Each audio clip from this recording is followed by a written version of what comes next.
હું મૌલુ શફીક આદમ મુસા ચાંચવેલ ગામનો રહેવાસી.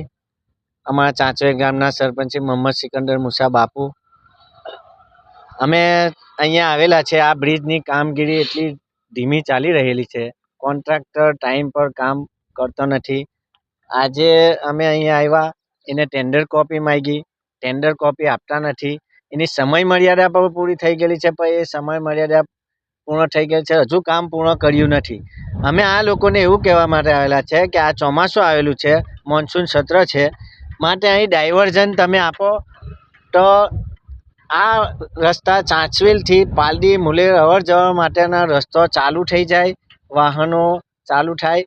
અને બસ અમે એટલી કહેવા માગીએ છીએ. અને બીજું એટલું કે અમારા ગામના 100 બાળકો, બદલપુરાના 20 જે ભણવા જાય છે, વાગરા, ભરૂચ, અને શાકભાજીના વેપારીઓ, બીજા અન્ય ધંધા અર્થે ભરૂચ અપડાઉન કરે છે, તે લોકો એ ચાંચવેલથી બસની વ્યવસ્થા છે, ભરૂચ, બદલપુરા, ચાંચવેલ, પાલડી.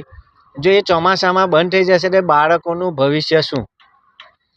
સરકારશ્રીએ જે દીકરીઓ માટે મફત પાસ યોજના આપેલી છે, જાહેર કરેલું છે, પણ 3 મહિના માટે જો આ બસ બંધ થઈ જાય, આ રસ્તો ખરાબ થઈ ગયો, નાળા તૂટી ગયેલા છે, બદલપુરાથી ચાંચવેલ રસ્તો અમારો બિસ્માર હાલતમાં થઈ ગયેલો છે. એની કેપેસિટી જે બ્રિજ બનેલો છે, અંદર નાળા બનેલા છે, એની 20 ટનની કેપેસિટી છે.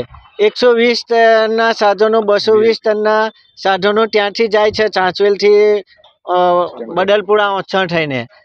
તો આની કેપેસિટી પૂર્ણ થાય છે તો પણ ત્યાં ડાયવર્ઝન આપેલું છે.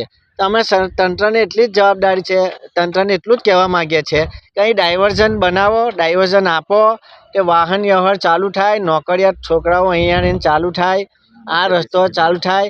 અને આ બ્રિજની કેપેસિટી 20 ટનની છે હાલમાં. અહીંયા પોપડા પડે છે, સળિયા દેખાય છે, છતાં રાતે વીઆઈપી સાધનો ચાલે છે.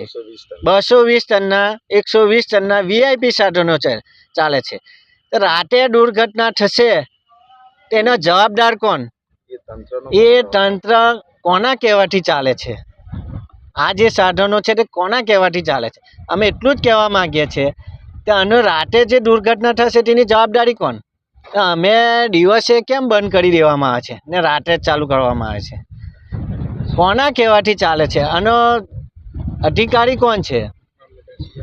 મામલતદારશ્રી અને તાલુકા વિકાસ અધિકારીશ્રી આની નોંધ લેવી જોઈએ અને આ લોકોને તપાસ કરવી જોઈએ. અને આ કોન્ટ્રાક્ટરને પેનલ્ટી વાગે અને કાયદેસરના પગલાં ભરે એવી અમે માંગ છે. બસ એટલું કહીએ અમે.